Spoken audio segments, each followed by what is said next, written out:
welcome back to episode 12. Wow. 12 episodes of the Two Nerdy Girls podcast. We are a mostly knitting, fiber-related channel, and we are located in Northern Illinois. I'm Megan. And I'm Sarah. And we are so glad to see you again today. We are back to school, so we're going to be back on probably a once-a-month filming schedule.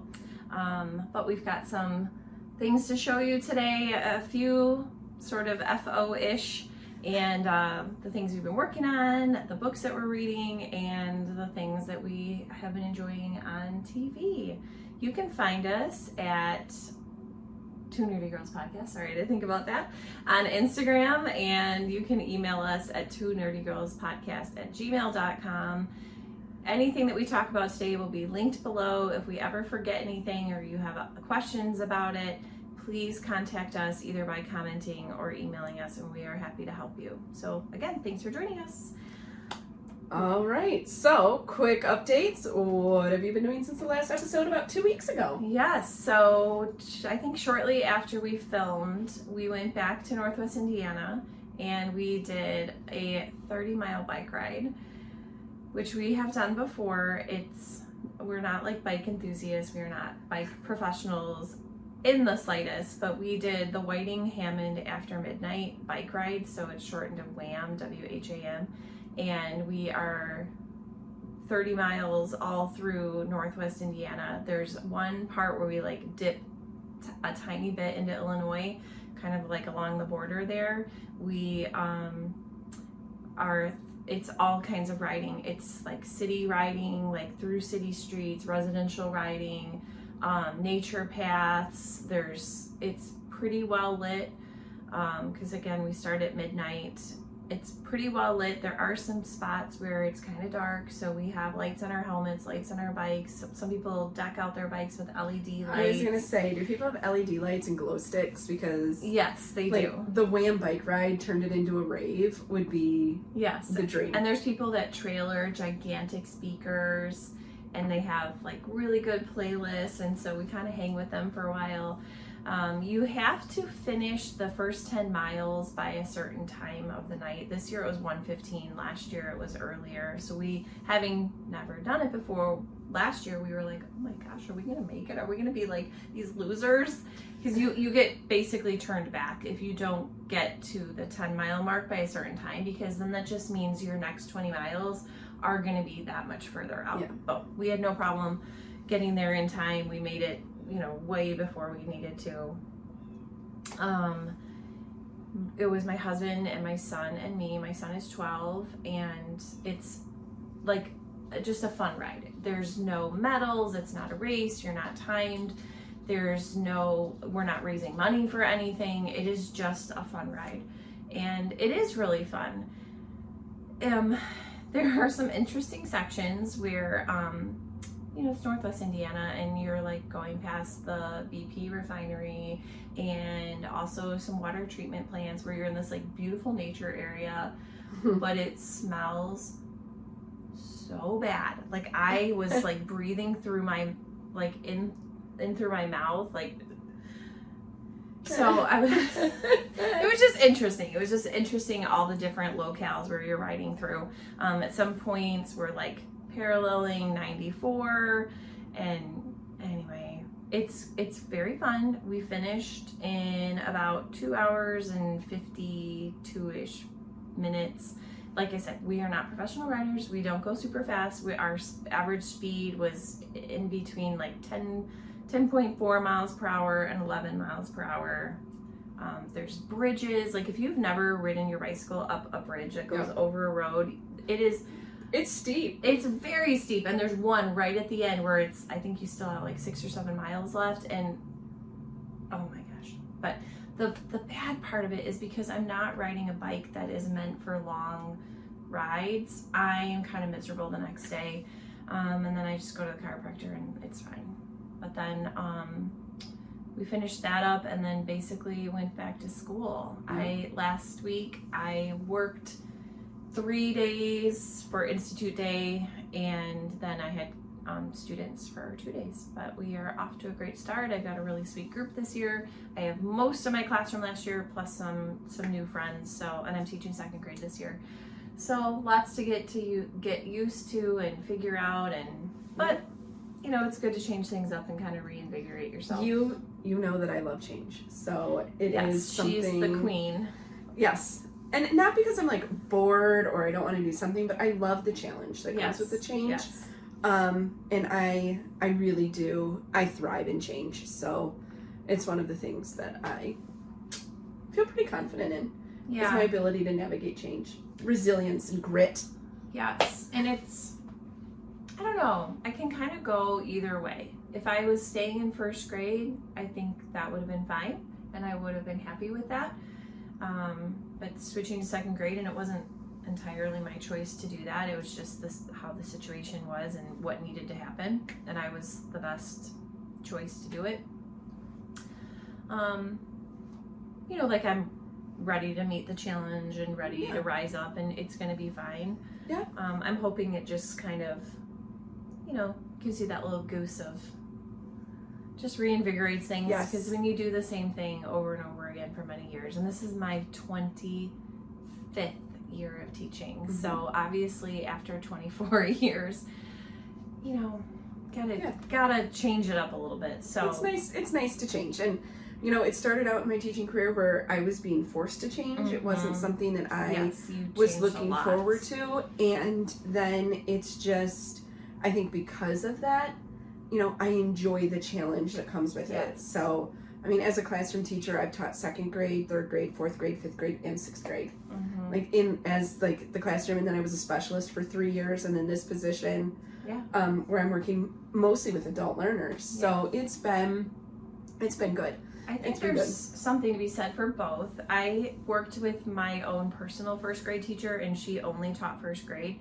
So the beauty of that was like she ate, slept, and breathed 1st grade. I mean, she was a 1st grade expert. She was such a mentor, and I looked up to her, and she was just amazing because she knew 1st graders inside and out. Yep. She knows that wide range of developmental abilities. So there's beauty in that, as long as you're not becoming stale and jaded and crabby, and which she wasn't. And then there's beauty also in being sort of a Jill of all trades, and you know, like, I can do that. Yeah, so. Like I mean, I think my personal, like, if you were to think of a like quote or a line that would just sum up, you know, personality, teaching career, whatever you want it to be. Like, I love bloom where you were planted. Like, no matter what, you can be successful. Yes. So I really work hard to go in with a positive attitude and embrace change, and you know, and that can be applied to all areas of your life. Exactly. Including crafting, which is why we're here today. Yes, because, you know, hey, I learned to crochet this year, and it was great. So, but it was something that I've been afraid of for a long time. So embrace a change of fiber arts, and it was great. So together, we had another outing at Wool & Company. We did. And I did get some acquisitions because I am failing very much at the Stash Dive in 25. I just keep finding all of these lonely skeins of yarn that they're homeless. They need love. And yes, like if Sarah McLachlan could be playing Arms of the Angel right now, there are skeins of yarn trapped in a store, just waiting to be unleashed their full potential. That's right. And that's my duty as a crafter. It's really a kindness that you're doing. It is. It's a service. It's a public service. And then after Wool & Company, we went and got our back to school pedicures, which the entire salon was teachers. Yes, it was all teacher talk the whole time. Even the woman who did my nails was a college student. Getting ready to start student teaching. Yep. And so it was a lot of fun. We told her it wasn't too late to change her mind. She just kind of looked at me. I was like, just kidding. Not. I've been working. We've had new teacher orientation for the 2 weeks prior to this week. So I did a ton of ed tech work with over 200 new teachers in our district, which is great. It's so exciting to see the enthusiasm and be able to do that. And now, you know, we started this week, and I've done a lot of training, working with teachers, that ed tech piece with our adult learners, which I love. You forgot to mention the amazing lunch that we had. Yes, we had a fabulous lunch at a new to us restaurant. Yeah, a Mexican restaurant, Casa Tequila. Not far from Wool and Company. Yeah, in South Elgin. Yes, it was so and it was good. It was delicious. So if you ever make it to Wool and Company, go out on Randall Road, just about a block up, and you will be at Casa Tequilas, and it was delicious. Delicious. The salsa, the chips and salsa that they bring you was good. Yeah. We had margaritas. Yeah, those were great. I don't remember the name of the dish that they had, but it was excellent. Oh, we had you Mexican had street corn. you had pollo norte americano. Okay, well it was. And it had pineapple and cherries, yes. and it was really good. Yeah, it was so good. Yes. So we mentioned a little bit that I am failing at the Stash Dive in 25, but we invite you to join us for the Stash Dive in 25 make along. We're working really hard to knit from stash, which we have been. That doesn't mean we haven't been contributing, but as well. we have been buying. I don't know if the balance of out and in has really been there, but you know. Yes. Again, what's a skein of yarn among friends? I think everything that all of my whips today came from stash. Some of it older than others, but anyway. And so yes, I am failing at limiting our yarn purchases, but I'm okay with that because, like I said, I'm doing a public service.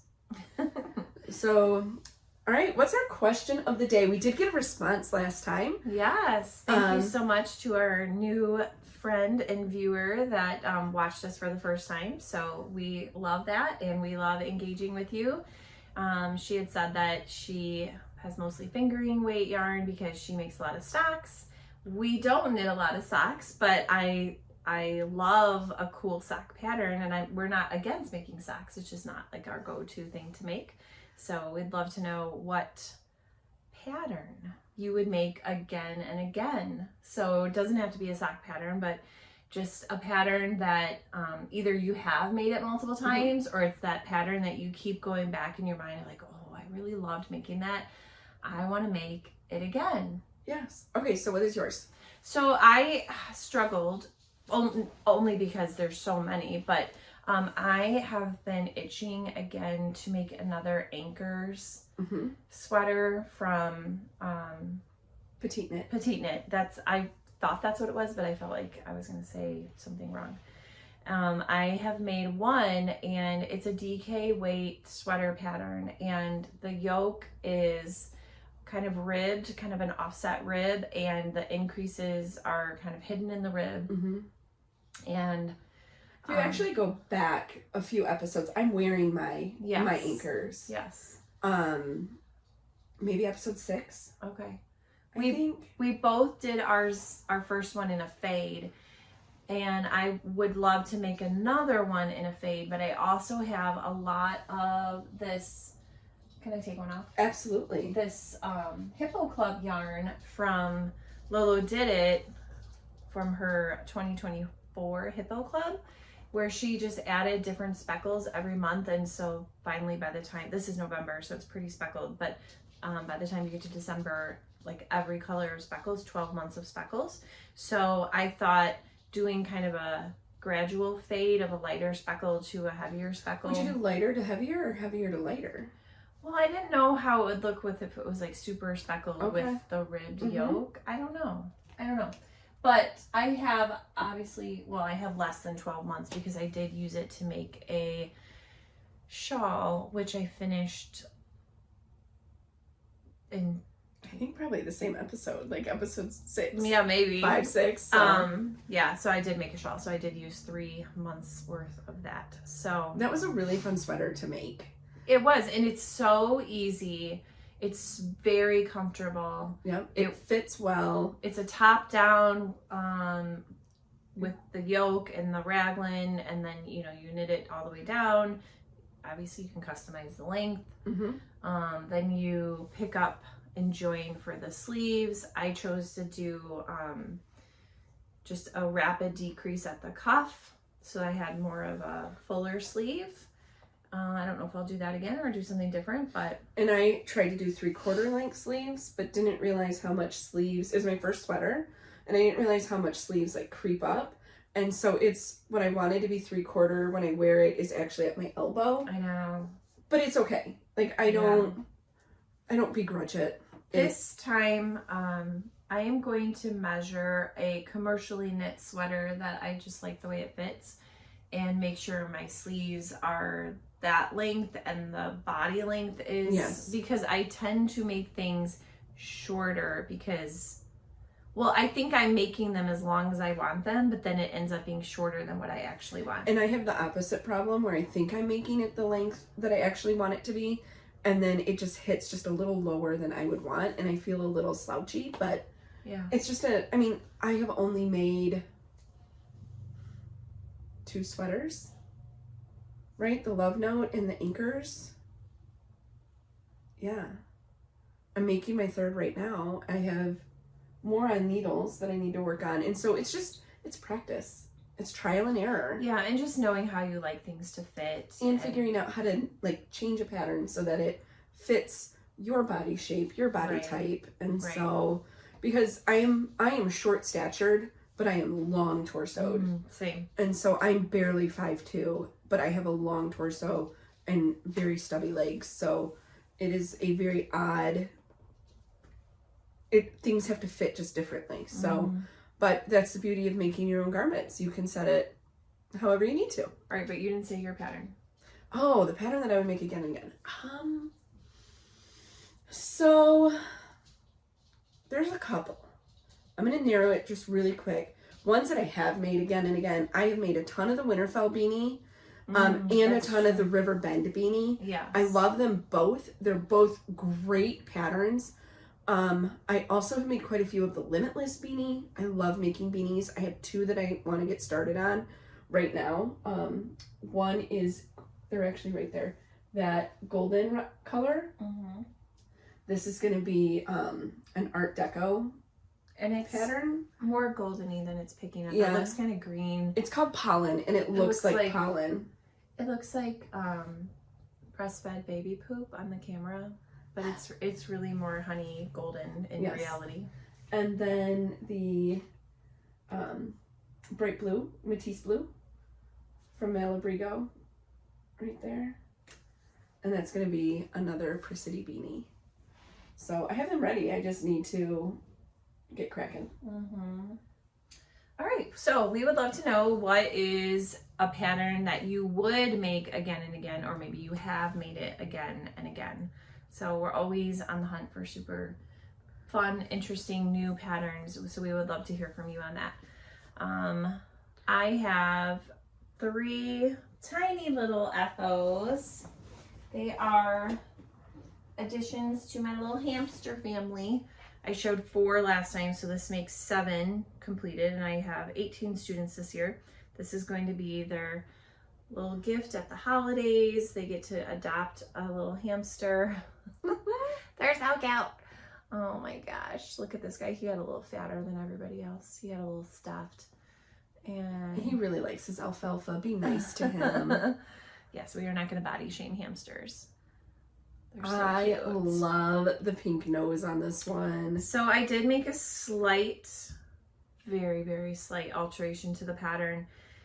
She has you just knit 1 stitch with the pink, and then you just close it up. You know, you like put your yarn through the stitches and close it up. But then it ended up just being like a line.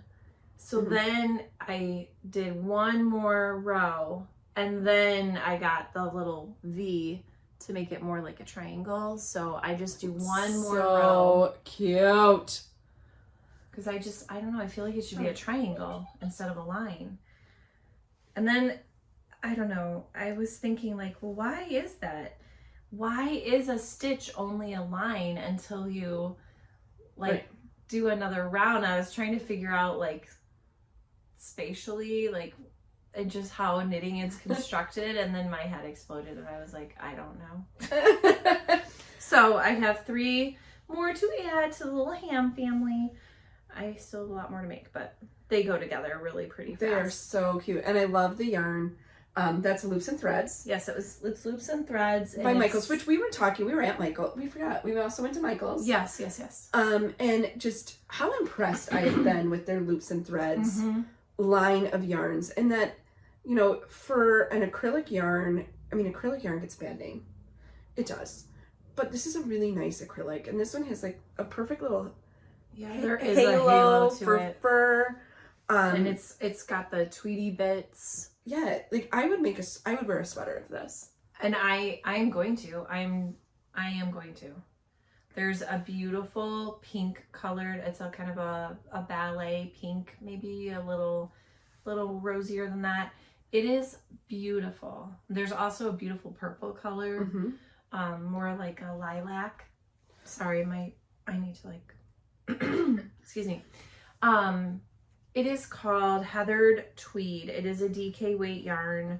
I am using, I think maybe a size 5 needle. I can't remember. I didn't bring that bag with me because I just brought the little finished hams. But finished hams. They're so cute. I am enjoying making them. Oh, the pattern is by Knitting Sloth and it is only available on Etsy. It is not linked in Ravelry anywhere. So down below, I'll just have her Etsy link if you also want to bring a little ham into your life. They're adorable. So I'm going to kind of bridge the finished objects and whips by talking about our book club blanket granny squares. So if you have not tuned in yet for 2025, one of our projects that we're working on along with our book club is every month we read a book and we look at the patterns. So I will show you this. This is actually September's book. I read it early. This is Sounds Like Love by Ashley Poston? I always pronounce it Poston. I've always heard it Poston, but I'm not 100% sure on that. And so we looked at the cover. We found some colors that we wanted to go with it. And this is, I think, my favorite one that we've done. It's so pretty. If you want to hold the book, and here is the square that goes Isn't with it perfect? So this is all So Loops and good. Threads again by Michaels. The impeccable worsted. Yep, impeccable worsted. This one's different. The bright pink is different. Oh yeah, there's one other Loops and because Thread. we were looking for the neon. Sometimes we'll go to a different line of their yarn. Still worsted, still acrylic, but if we can find the exact color that we're looking for, yes, we will change it up a little bit. But so that's September's book, which I read ahead. I loved it. 5 stars. So there'll be 5 squares because there's 1 square for every star. Broken Country. So good. If you have not read that and you enjoy historical fiction, 5 stars. So good. Everyone has loved it in our book club. I haven't met anybody that hasn't liked it, and it's one that I keep recommending over and over. And I actually did that in my local book club. This was one of our books, and we all liked it as well. But then we decided, because we need about 200. Well, if you want to do a blanket, yes. I calculated about 208. 208 squares. And so we figured even if we gave all 12 of our books 5 stars, that's only 60 squares a year. So we're looking at a very... Yeah, it's a long-term project. But what's great is the squares give you those quick wins. But we decided, because we talked about it for the first time in 2024, that we were going to allow our 2024 books to also count. So we went back in time. And so one of the ones that we have, I'll do the one Megan talked about last week. She had hers. Here are mine. This is the 100 Years of Lenny and Margot, which was great. This will end up with 4 squares, 4 stars. This is The Spectacular by Fiona Davis. Also very good. Very good 4-star book about the Rockettes. And Radio City Music Hall. And then I love how our squares here are different. Yeah, this time I did it different. I did the color order a little different.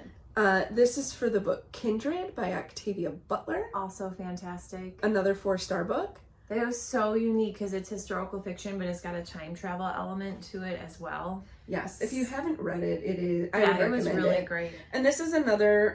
I gave that one 4, so I've got the 4. Yeah, and I will also have 4. I just grabbed one of each. These have not been blocked yet. Yep, nothing's been blocked. But that's kind of bridging the gap between FOs and whips. So now let's get into our whips. All right.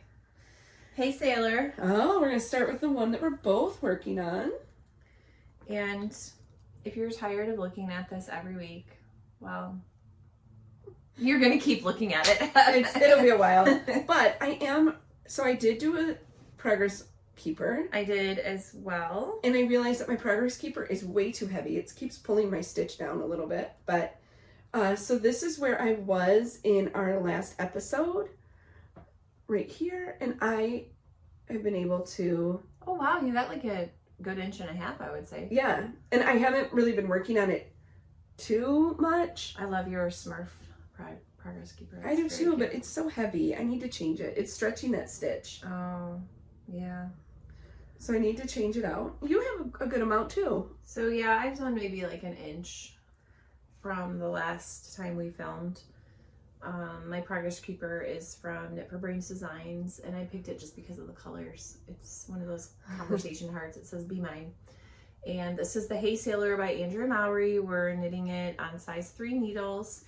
And it is a very cool pattern. My yarn, I haven't mentioned the yarn in a few episodes, is Gems Luxe Fibers, which is out of Mississippi, I believe. And the pink is called Rhodolite, and the speckled cream color is called In the Beginning. And it's, I don't remember what the base is, but it's like a sock yarn. And we first saw her yarn at YarnCon in Chicago. Yep. So it's great yarn, knitting up very nicely. My yarn is Cascade Heritage. The white is 5682 and the orange is 5790. I wanted something that would be super fun, bright, and summery, even though it'll probably be 3 summers. Like it's reading red on the screen, but it is really a neon orange. Neon orange. It's really good. I'm really afraid of looking like a construction barrel. We are not going to say that ever again. I think I want to say it in every episode because it makes me laugh. You're not allowed. All right, what do we got next? I have the Châle Saison shawl by Len Poudre. And is it this one or this one? It's a mystery. We never know. Oh, here's my adorable Knit for Brains Designs bag. This one is not a wire framed one, but it's nice and big. I have not worked on this a ton as recent, but I have made some good progress since the last time. Amazing progress. So I finished the first lace section, and I finished the stripe section, the second stripe section, and I think I go back to a solid garter section, probably this pink color. This yarn is Meadowcroft Dye Works Rock Shelter Sock. The pink is called Old Lace. And the purpley color is Wales, Gellert, and Llewellyn. And my husband bought it for me at Swickley Yarns outside of Pittsburgh. And the ladies there told me that Meadowcroft Dye Works is actually going to stop doing their wholesale. Oh. So I think if I want more, I have to order directly from them. I don't think I'm going to be able to get it from... This lace, can we talk about this lace section? Like, that is... It's so gorgeous. Easy. It is a really easy lace pattern. It is so pretty. But it looks way more complicated and beautiful than the effort. Tonal, you're going to have to sit and go with me through some of this and find some. I need to make that. You know, it's like one of my favorite things to do is to play with colors and put colors together. I know, you are so good at it too, which is why that'll be your job. You can help me go through my 3 bins. I am delighted to do that. All right. All right. What else you got going on? So I have pulled out my Pearls of Wisdom fade that I have been working on for a small eternity, it feels like.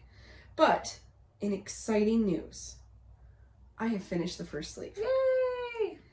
And I am working on the second. I have yarn everywhere, so that's what I am untangling here. So here is, wow, I have half a dog in there.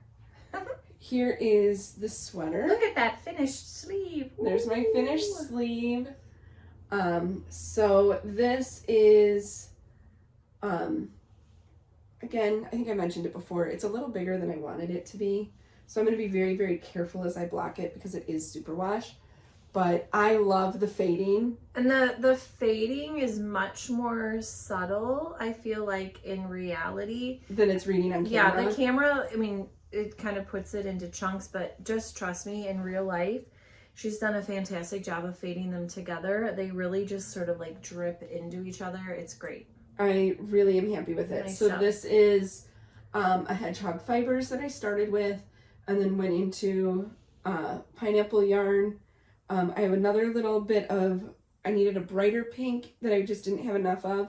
So that's another hedgehog fibers, and then back to the pineapple yarn. So I will, we will link all of the yarns that it is. It's, all of my pineapple yarn is from the Sun Club in 2021, 2022, which is the subscriptions, pineapple yarn subscription or non-subscription. You can get it just a month at a time as well. And it just started back up. So I have the next month here to share as well when we get into acquisitions. All right, next up I have the Secret Skein Cowl by Telly Bean Knits, or Stephanie Lappin. And it is a one skeiner project, which is fantastic. So if you're looking for a one skein project to use up a special skein, and like I said, we are not super prolific sock knitters, so using it for socks is not like an obvious answer for us. So I'm always like blah blah blah blah blah blah. I'm always looking for something other than socks that is something usable and pretty. So I have made a lot of progress on this. I have joined it in the round, which I don't think I had joined it at the last time. This drop stitches is an eyelet lace section, which you cannot tell, but it's there. And then you get into garter sections and then drop stitches. So I'll move it a little closer. And the yarn is knitted wit in the Great Smoky Mountains National Park colorway, which we got in the Smoky Mountains at the Smoky Mountain Spinnery. So if you're in Pigeon Forge, Gatlinburg area, they do have a wonderful yarn store there, so be sure to stop by. And I started it on my trip to the Smoky Mountains because I thought, you know what, that makes sense. Let's use that yarn. Yeah. This is what I have left, and she does leave some instructions for making it larger because I would like to use all or most of this skein. Yep. I think the pattern is written to do 9 of the drop stitch sections, and I am on the 3rd, about to start the 4th. So I should say I finished the 3rd and I'm about to start the 4th drop stitch. So about a 1/3 of the way through. Yeah, I still have a lot to do, but it's a very easy pattern, easy to memorize. I love the way the drop stitches look. Yeah, they look really cool. Yeah. So it's going to be a bandana style cowl, which she does a lot of that style. And we love them. Yes. Her patterns are very well written. It's honestly been a delight to work on. That's why I've been putting so much time in it, because I just am enjoying it so much. So I highly recommend that one, because we all have those special skeins that we are hoarding and holding on to. So I also pulled out of hibernation. Apparently I threw it in the knitting bag. The Beauty and the Beast shawl, because I realized that it has a deadline. I'm going to see Beauty and the Beast with my dad on October 8th. I also realized that I had made a mistake in the very beginning, but I'm not going to go back and fix it. So I'll talk about that real quick. So this is the Beauty and the Beast shawl by Very Busy Monkey. I'm doing it in the Lolo Did It Broadway club in the Beauty and the Beast colorway. And this is where I started. I just worked on it one night just to pull it back out. But here is a cable, and then you get into lace. And the lace work is actually where I made my error. So if you look, it's kind of hard to see, like the bottom eyelets are really small and then they get bigger, and I panicked because these got bigger up here. But then I realized, so the way you do it is a yarn over, knit 3, and then you pull the first of the knitted 3rd stitches over the other 2. So that's why you get the like kind of basket weave look. But I was pulling the yarn over the 3 stitches. So I was getting very tiny eyelets. I could see why that would be confusing. And so I reread the pattern, started doing it this way, panicked that it wasn't right, but I think I've got it figured out because it does just look a little more open and not as tight. So, but because it was such a small piece that I made the mistake on, I didn't want to go back and fix it. So it'll just be an element. So it's a very, normally if I do cabling, I'll do it more as a tonal, but I wanted to do it this way with that Beauty and the Beast. Yeah. It's a theme. It's a theme. And I was really sad. I got a notice yesterday that my Lolo Did It yarn subscription was canceled. So I went through and I looked on her website and it doesn't look like she's doing the Broadway Club anymore. So, but it was a year. It was a year. I have 12 skeins of it, but I don't know if 6 was my last one or if there'll be one more mystery skein coming. So, but I was sad. All right, my next one, again, not much to look at. It's a muscle burra. They're kind of boring as they are being knitted because it's just one big long tube, but and I didn't mark progress. I should put one on here just to show, but every time I have an opportunity where I'm just sitting and knitting and I don't want to think about it because I'm in a waiting room or, you know, I just want to around and around and around, this is what I pull out. It is so pretty. And you got this at a Skein Away, yes, right? This is Coven Collective yarn. And the colorway is Rainbow Sprinkles. This is her Spellbound sock base. This is a new to me dyer. The speckling is primo. It's so good. It's just, I love it. And as soon as I saw the skein, I said muscle burra hat. I'm knitting it on a size 2. The beauty of the muscle burra hat is that you can use multiple weights of yarn, or I don't mean like within the same pattern, but you know, you could use a different weight of yarn and you just get started, and then once you have enough to measure your gauge, then you kind of do a little gauge checker, and then it will tell you your directions based on your gauge. So, you know, you can use the size needles that are comfortable for you or what's free and not tied up with another project. But I do like a size 2 with the fingering weight for a muscle burra. It's so dense. It's so lovely. Because, I mean, you don't want it too drapey because it's a hat. Yep. You know, you don't want wind being able to whip through it, but I don't want it to be so tight that it's uncomfortable. So, yeah, just trucking along on it. There's no deadline. It's for me. So I still have quite a bit of yarn. I'm going to follow the We Share Needles podcast, their advice by knitting until I have about 10 grams left, and then I'll do the decreases. Because you can adjust it a little bit. It's this long tube that one end goes into the other, and then you just would fold up a brim. Fold up a brim. So if it ends up being a little bit longer, okay, you just make a bigger brim. So it'll be fine. Because I really want to be able to use the whole skein. Leftovers stress me out. I don't make scrappy projects. I don't really love scrappy projects unless the scraps are cohesive. It's just not my taste to make something like a wild scrappy. Right. They're cool when other people do them. It's just not my thing.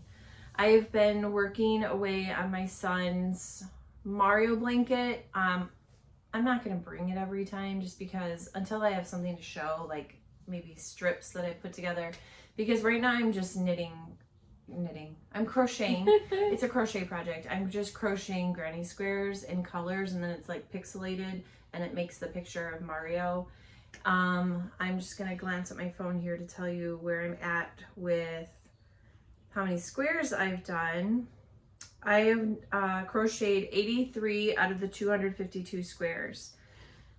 The only color that's completely done is yellow because I only needed 2 for his buttons on his overalls. But I'm using a blue color for the sky, green for grass, and we added grass. That was a creative choice for us. Brown is his boots, his hair, I think maybe his shirt. Red is his overalls, obviously. And then cream for his skin. So I I'll just reach in the bag, pull out a skein, whatever color it is. I will, and then you just crochet up that whole skein. I'll crochet up that whole skein and then move on to another one, and then I just keep track in my notes app. All right. So I promise I am working away. I will fully admit I did not do much of anything this week because I'm back to work, and the back to school tired is... It's real. Oh gosh. Even though I've worked all summer, the back to school... It's just that frenetic energy that is different than any other time of the year. So yeah, it really is. I'll get back into it. All right, what have you acquired since the last episode? I just realized that I have an acquisition that I didn't put on there, and I put it away already. I know, I catch myself doing that, and then I had to pull it back out for the podcast. Whatever that pink yarn up there is, that's amazing. Oh, that's Knit for Brains. I got that with the Care Bears blanket. Oh my gosh. I had these two out. Whoops. Did I just launch something? No. Okay, this is beautiful. Laura, if you're watching, this is amazing. Can you please dye up some more of this so I can buy it? Wow, I love that. So I think I actually had these two pulled out to look at. They would be fun together. Do that what is that one that you're doing? The Shell Saison? Yes, the Shell Saison. I had those pulled out as a possibility. But I did go up to a skein away. Knits and Pearls had a trunk show, and I bought a new neon yarn. Here it is. There it is. So we first saw Knits and Pearls at the Wisconsin Sheep and Wool Festival. She had some of her neon yarn under a black light, and we showed it probably in our second episode or something. Yeah, here it is. That would have been the first one. Yeah, and it was so good. And then when we found out that Knits and Pearls was going to be at a skein away, I really tried to get up there, but with my schedule and my daughter just doing marching band camp, like I just couldn't get up there because it's about an hour away for me. But anyway. So this is the colorway appropriately named. Oh, that one's tweedy too. Lisa Frank. I didn't notice the tweed. It is. It's the confetti tweed. So it's the same. This is Groovy Glow Tweed, fingering weight, 8515 merino with the neon Donegal neps. Merino with the neon. Sorry. 100 grams, 137 yards. And I'm planning on designing a shawl that is going to use this and just some other crazy. Be epic. It's for when I go to a rave because it's all black light reactive. So I do go to a lot of raves. We do. All the time. I don't know if you can tell. Total raver. All right. So I know you got some new acquisitions. I did, and I picked them out via FaceTime, but I took a chance. My husband and my son went to Pittsburgh again, and this time they went to 2 Pirates games. They were playing the Cincinnati Reds. Pirates lost 1 game and won 1 game. And I said, okay, there's still some yarn stores that I haven't gotten to yet, and the Steel Valley Yarn Crawl was going on, either right before that or maybe during. I can't remember exactly, but love a yarn crawl. So anyway, I said, can you please go to one of these other stores? He's like, yeah, I know right where it is. It's no problem. So he picked me up some skeins that, again, through FaceTime, I was like, ooh, what's that? Yeah, grab that one. Didn't have any projects in mind because it's souvenir yarn, so it doesn't count. So the first one is the Meadowcroft Dye Works, because you keep hearing me talk about them because they are local to Pittsburgh. So every yarn store I've been to of late has carried this yarn in the Pittsburgh area. So it's Meadowcroft Dye Works, but then they also say, I was actually reading it, they call it Yarn Rehab, but they said Meadowcroft Dye Works was too much to say. It was like too much of a mouthful. So their like secondary name is Yarn Rehab. But I don't have this base. This is a new base for me. It's the Rock Shelter Worsted, and the color is Holding Hands. And it is gorgeous. It is so pretty. It is so tonal with purple, mulberry, and brown, and pink, and it's totally my jam. I mean, I thought it looked beautiful on FaceTime, and then when I saw it in person, so I'm gonna make something squishy and delightful because feel it. It's just so good. And worsted is just, I mean, worsted was all I knit with at the very beginning. Mm-hmm. Same. And I don't use it often enough now, I don't feel. Because I do a lot with DK. Yeah. Which is why I said, DK I have 2 bins full. Worsted, I just have, this isn't even all just, oh, this is worsted over here. Well, I think DK is good because you can either use DK weight yarn or you can use fingering held double. I think if you're looking for patterns that take a DK weight, I think you just have a lot of freedom to be able to do some different things. So the fiber content is 100% merino. It's 100 grams and 218 yards. So it's so pretty. I think I did, knowing me, it's already in my Ravelry stash. I'm like obsessive about it. I think I did attach some patterns to it, but I haven't decided yet. I actually pulled out one of my crochet books and I might crochet this into like a lacy shawl. So that's kind of where I'm headed right now, but I don't know. We'll see.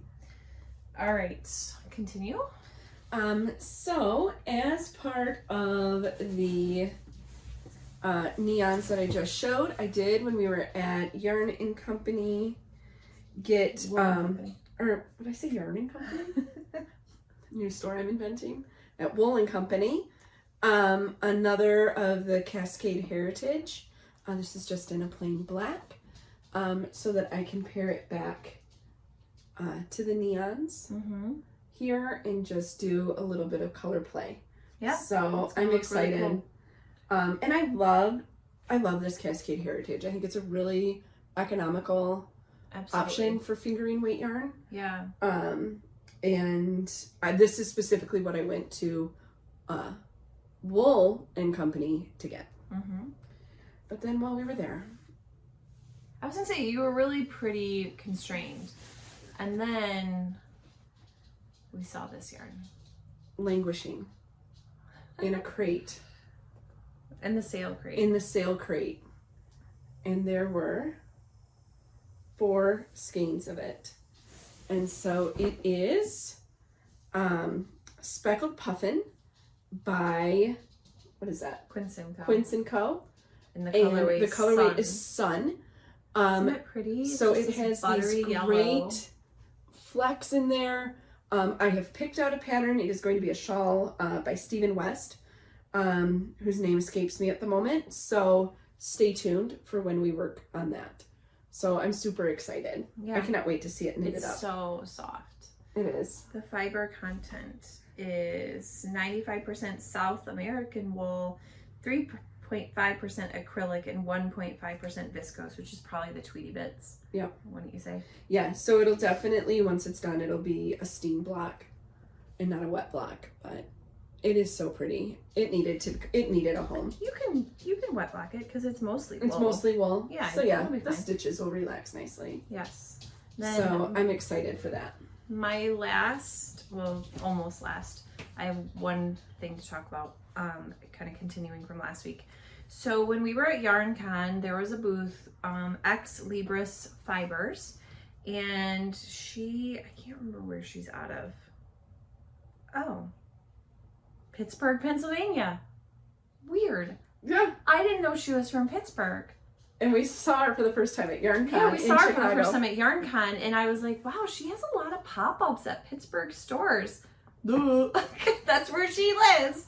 So anyway, we were very much attracted to her yarn. All of her yarn is book themed, and it's dark and moody. It's definitely a stark contrast to pineapple yarn, which is bright, neons, pink. Ex Libris is not that, but gorgeous. Absolutely gorgeous. But we had she was toward the end of our shopping. We had already spent our budget. We had already bought a lot. So that doesn't mean I forgot about her. I sure didn't. I saw that she was going to have some pop-ups at a few of the yarn stores that I have been to and that my husband was going to. So anyway, yada, yada, yada. He went over, they were saying, oh yeah, we have some yarn from a local dyer. Cause I've trained him. He walks in and he goes, have anything local? So, I didn't know she was local because they had shown him the rock shelter. And then I thought they were just highlighting this because she had a pop-up. Anyway, so this is it. The camera is not doing it justice at all. It's really much richer than what is showing. It's called Charlotte Sometimes is the color. The base is Ursula. It's a 3-ply sock yarn. It's a 70-20. Oh, no. It's a 70-20-10. 70% superwash merino, 20% yak, and 10% nylon. 100 grams, 437 yards. It's so pretty. And it is gorgeous. There's so many colors in it that I just feel like the camera is not picking up. There's a lot of purple. I feel like the purple isn't showing.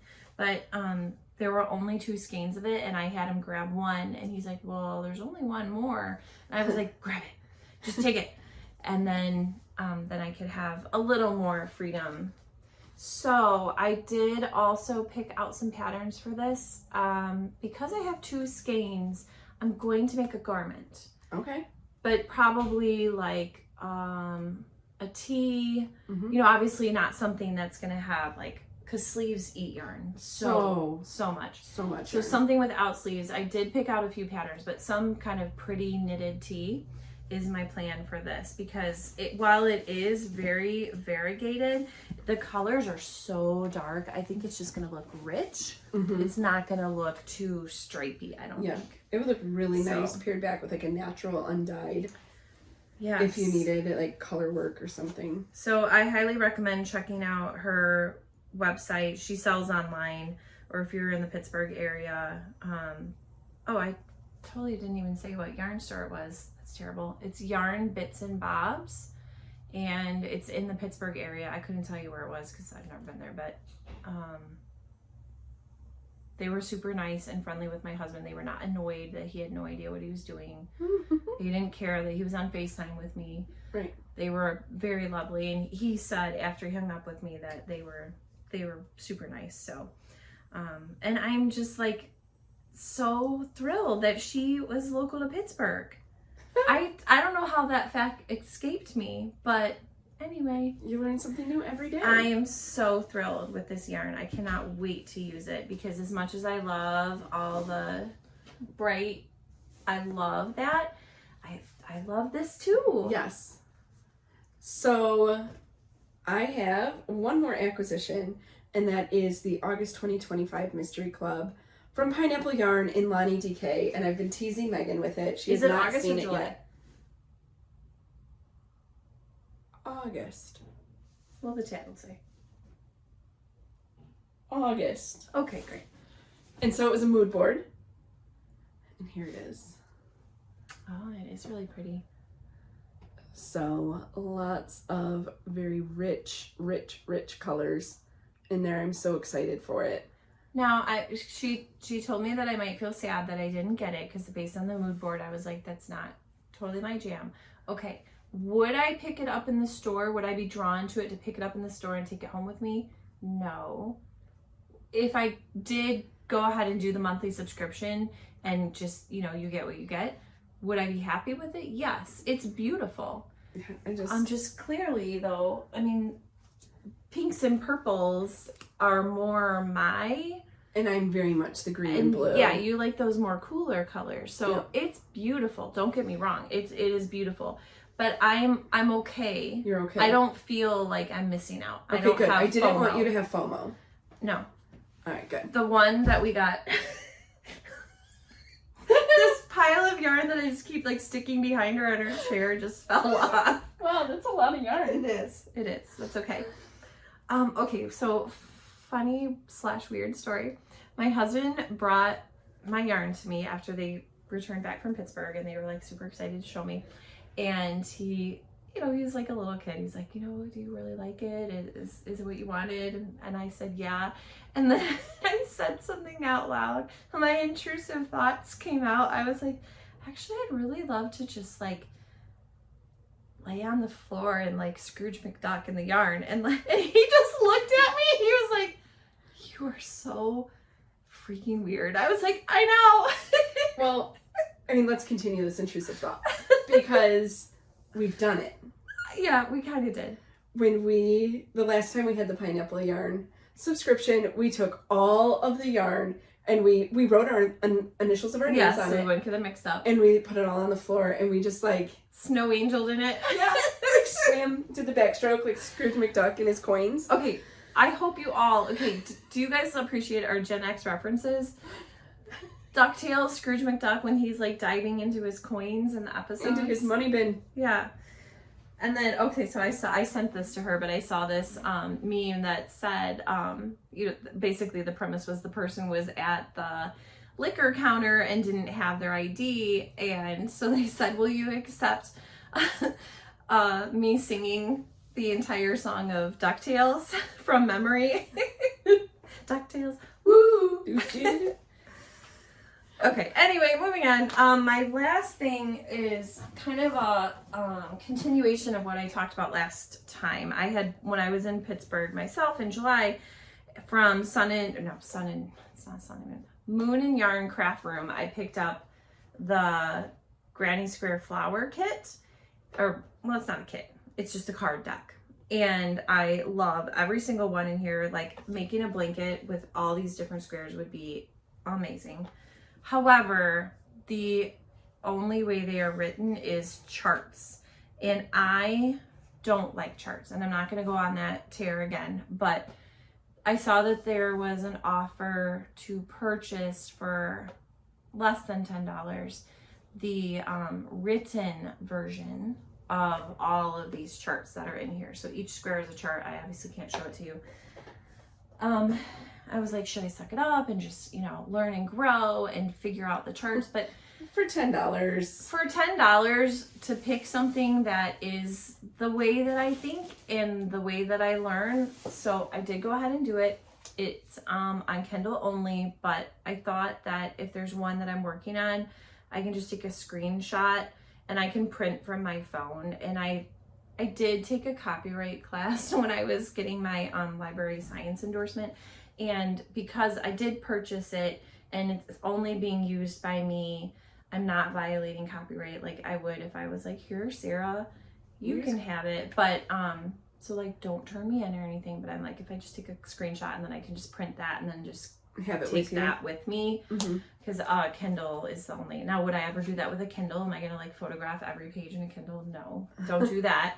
But it's just like if you copied a page in your knitting book or your crochet book and to have it with you, to have that physical paper because with you owned it, you're not distributing it. Yeah, you're not violating copyright. So anyway, I did think about that, so don't like call the copyright police on me. Pirating is not a victimless crime. Another Gen X reference. I will show, just because it's so pretty. I really, really want to make my mom a blanket with the pansies because she loves pansies. And she's just at that age where she's cold all the time, whereas I'm hot all the time. So this is the pansies, and I was thinking about even using that Loops and Threads and we're pulling out some colors, like doing different shades of purple. The background I think I'll keep yellow, and that's not going to happen until Mario is finished. There is no reason I need to be having multiple 3 Granny Square blanket projects. Yeah, I do have some restraint, but that is the thought for that. All right, I do have another gift for you. You do? Oh. A little bag full of yarn scraps. She makes fun of me. I keep them because I've always felt like they would be useful, but then I saw on Needles at the Ready that, I think it was Ray, stuffed like a little toy with just yarn scraps. They didn't have to use the polyfill. So like maybe somebody is gonna get a little secret hamster full of yarn scraps. And yeah, I just think it's a thoughtful way to reuse them and not throw them away. I've never known what to do with them, and so I just save them all in a bag as I'm trimming yarn as I finish projects this week. So thank you. So my only concern is that like a little colorful thread would like weave its way out of the hamster. And it would look like an entrail. Yeah, or like it had worms or something. Yeah. That would be bad. Yeah, that would like be it had bad. a parasite. Oh gosh. Make a skinny hamster and be like, I'm sorry guys, he's got a tapeworm. He's got a tapeworm. He's on the tapeworm diet. Sorry.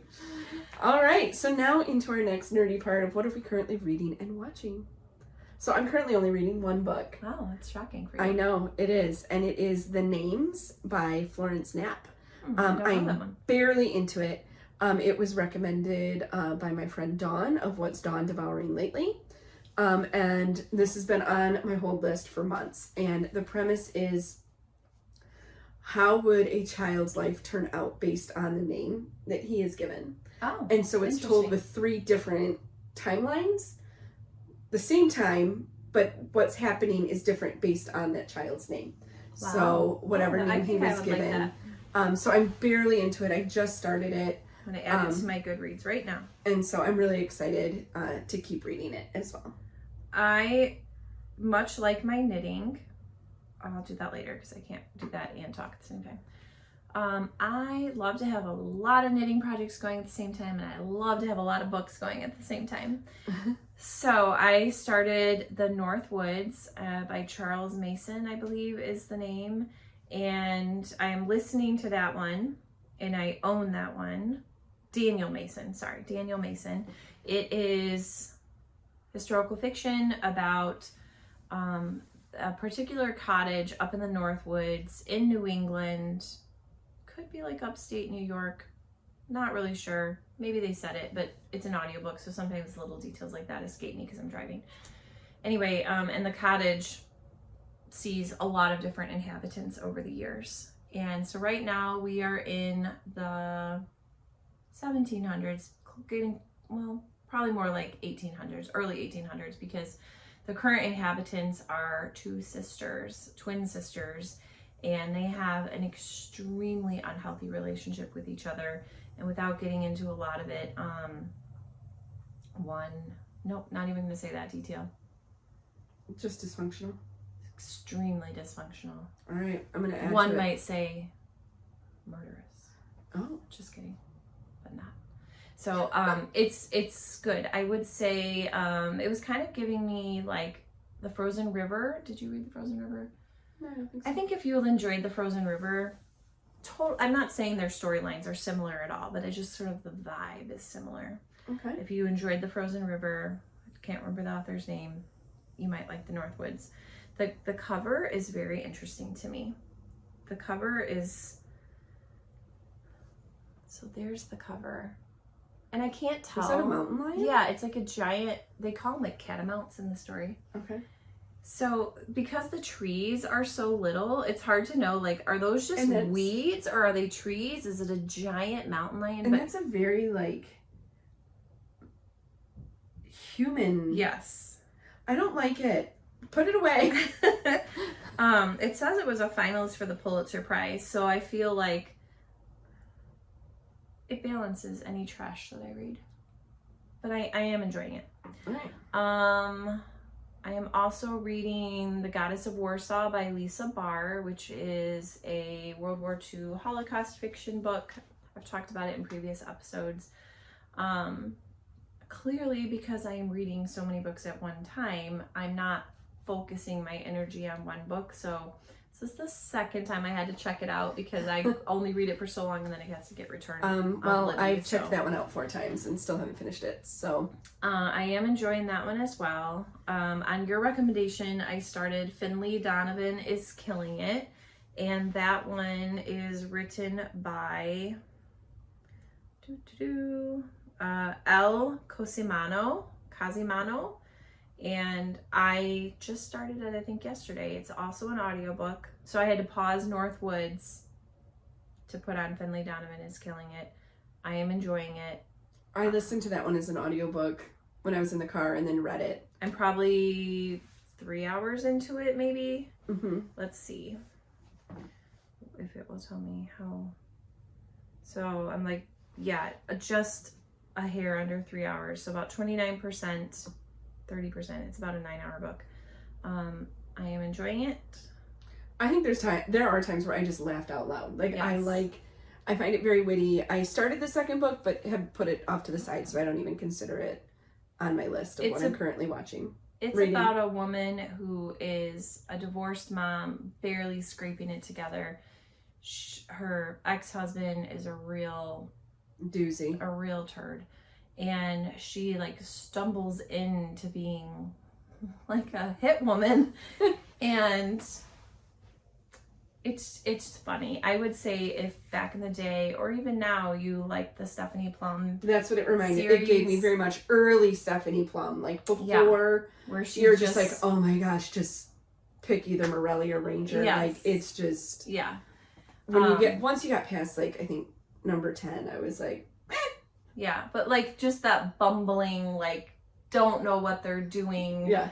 But they always manage to kind of land on their feet. And the wittiness of it, like I thought it was well written. Yeah, I enjoy it. And I like the cover of it. So that is what the cover looks like. I also am reading Sounds Like Love. And that is about a woman who's a songwriter and she has writer's block. And it's by Ashley Poston, who always puts a little bit of magical realism into her romances. And this is not giving anything away, but the song, she can't get the song out of her head, and it ends up being also the same song that's in the head of the love interest. I am not very far into it at all. I kind of put it off to the side because I was reading some other things. And then I also am working through The Favorites, which has been recommended many times. Oh, that's on my list. I'm waiting to get it. It's an ice skating love story. The cover looks very evocative, but they're in a couples skating pose. But I am really enjoying that as well. All right, that's on my list. So I'm looking to add some new ones. So I, like I said, I'm currently only reading the names, but since the last podcast, I finished Kill for Me, Kill for You by Stephen Kavanaugh. I liked it. I needed to talk through the ending with Megan to be sold on my 4-star rating. But it is going to stay 4 stars. Technically, it's probably 3.5, but I'm rounding it up to 4. Okay. I don't want to punish it. Okay. All right. So, fair enough. I liked it. It kept my interest. I devoured it very quickly. I did finish Sounds Like Love by Ashley Poston, which you're currently reading. I gave that one 5 stars. I loved this book, and I don't know if part of it is I love the storyline. I've loved all of her books that I've read. That's the 4th one. I loved them all. But this one is the main character's mom also has dementia. And so it's understanding that diagnosis and going through that. And because that's my mom passed away about a year ago and had dementia stuff going on, there were many nights that I did cry myself to sleep after reading this book. But it was a good... It's good healing cry. But like I have not read Say You'll Remember Me by Abby Jimenez for the same reason. She's one of our favorite authors. It deals with dementia, and I don't know how much I can pour salt in that wound all the time. So, but this was it felt very cathartic. There was no like reopening of wounds. It felt good. And then I just read a light and fluffy Mr. Wrong Number by Lynn Painter. It's been popping up on some book talks that I've been watching, and looked interesting. So checked that one out and really enjoyed it. I actually finished it in about 12 hours. So it was a fast one. I have finished 4 books. Yeah, 4 books since the last podcast. I finished finally Trouble in Paradise by Ellen Hildebrand. It's the 3rd in a series, and it takes place on St. John, Virgin Island, and which is unusual for Ellen Hildebrand. Yeah, she usually does Nantucket, but it was the completion of the trilogy. I enjoyed it. I don't think it was as strong as maybe her other books, but it was still an enjoyable escapism kind of read, and a conclusion to the characters' stories as well. I also finished Kill for Me, Kill for You. And I finished The Summer Wives by Beatriz Williams. I don't know if it's Beatriz or Beatriz. I really like her books. She writes historical fiction. Every book I've ever read by her has been really enjoyable. Top tier. Yeah. 5 stars. Yes. And then I also finished Sandwich by Catherine Newman. And I didn't dislike it. it's about a woman who spends a week at her family's, well, it's not their vacation home, but this is the same one that they rent season after season. And so being there causes her to reflect back on times before. And her parents also come to visit. So the title Sandwich comes from the fact that she's kind of in that generation or that chapter of time where she is sandwiched between kids that are growing up that still kind of need her, but now her parents are aging and they need her in a different way, and women often feel pulled in a lot of directions. I would say just some trigger warnings if infant loss, fertility, marital struggles aren't your thing or could be triggering for you. This is not the book for you. She deals with a lot of things. A secret that she kept for a very, very long time gets revealed. It's not plot driven at all. It's basically her reminiscing and looking back. I did it as an audiobook, so there were times where I was getting a little lost in the timeline because there's a lot of jumping back because she's thinking back to previous summers, and I'd have to stop and think like, okay, wait, what's That's happening? when I actually own the book. I bought it at the library's used book sale, so yeah, I'll read it because it's been on my to-read list for years. It's not one that I am going to be recommending to people. It's kind of short, actually. Yeah, it's a small book. It's not a very long book. It has nothing to do with the author's writing ability. I thought it was well written. There's really no plot. It is really just her talking about herself as a mother, the struggles she's gone through as a mother. Her parents are in it somewhat, but it's really more focused on herself as a mother. And I don't know, I guess I just wanted something to be a little more plot driven. I gave it 3 stars. Yeah. So I didn't hate it, but it's not going to be one that I'm like recommending right and left. It did make me think a lot. And like I have recommended Sounds Like Love to anyone that I have met this week. And I think women kind of need to normalize talking about the things that we go through. And, I did have a miscarriage, and there's elements of that in this book. And, I didn't cry or get upset or like turn it off or anything, but just be gentle with yourself if that's something that you've experienced. That it just made me think about it a lot. And there's just a lot of, if you're a mother and being a mom is complicated and has a lot of complicated feelings to it, if that's something that would be hard for you, this might be a book to skip. I would skip it. Yeah So, but if it's something like reading that and reading someone else's experience is cathartic for you and you can feel like you're not alone, then maybe you will want to read it. All right, so what have you been watching lately? Kind of the same, nothing really new and exciting. The Gilded Age season 3 just concluded, I think last Sunday. I actually just finished the episode this morning. Loved it. Gilded Age, chef's kiss. And then along those lines, because it's the same writer, Julian Fellows, I'm rewatching Downton Abbey, and I am just as delighted with Downton Abbey as I always have been. I love it, love it, love it so much. Like, I could totally finish the series and go back and start over again. I just love it so much. Real Housewives of Orange County.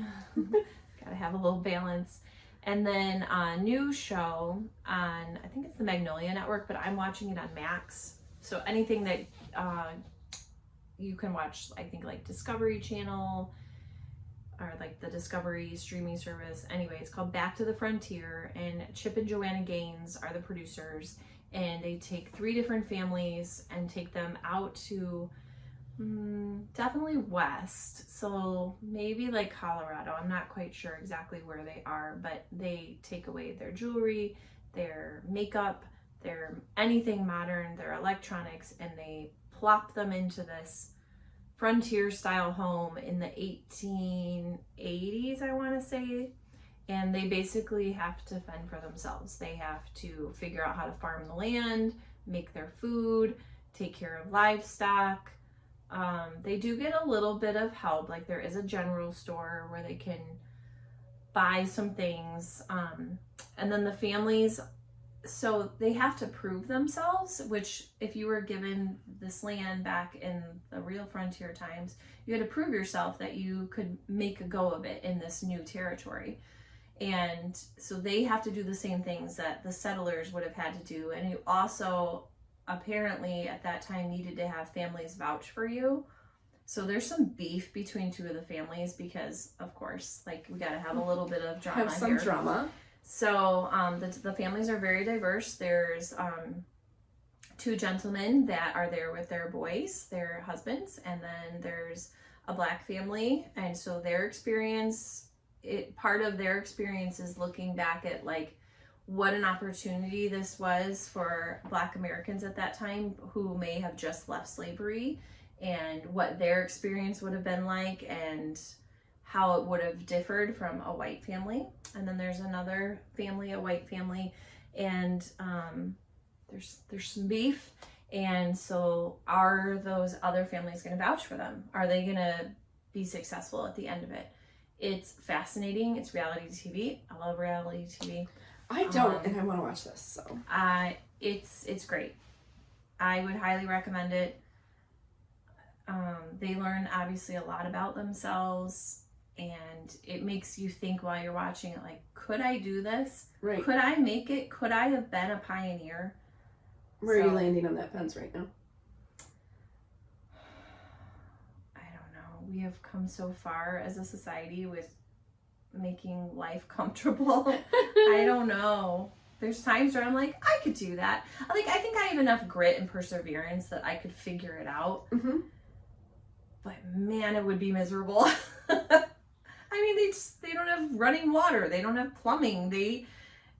It is grueling work. They also examine pretty deeply the differences between like what the men were expected to do and what the women were expected to do, and how many more hours per day the women work. They never stopped. They couldn't stop because you don't have any modern conveniences. So it's just, it never ends. And this one woman who's more like a corporate type, she is struggling. She's like, I don't want to do this. Like, this is miserable. Yeah. And then the two men, the two husbands, they are struggling because they don't have a woman. They don't have a wife who is doing all the domestic chores.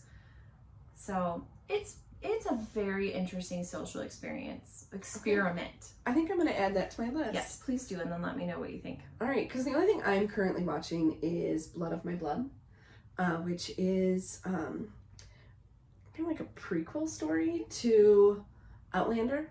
I want to start it. I just haven't yet. I have watched 1.75 episodes, and this week was just chaotic with the start to school, and I didn't get to finish it. I'm pretty certain there's new episodes released this week, so I will look.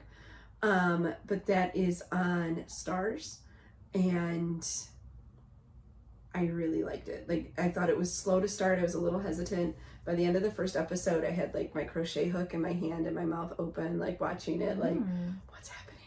Okay, so I need to get it started. I really liked it. So that's, and then of course, you know, all of our normal true crime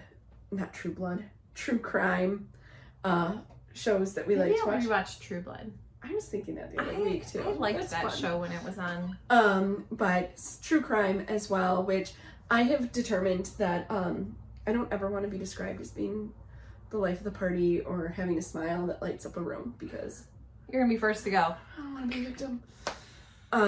So all right. Well, I think that's everything we have for you today. Yeah, so thank you so much for joining us today for our 12th episode. Yes. We'll be celebrating our 1-year anniversary next month. Yes. We'll hope you'll come back and see us for our birthday celebration. Don't forget to hit the subscribe and like button below so others can find us. And drop us a comment to say hello so that we can respond and get to know you. And don't forget to answer our question of the episode, which was, what's a pattern that you would knit again and again?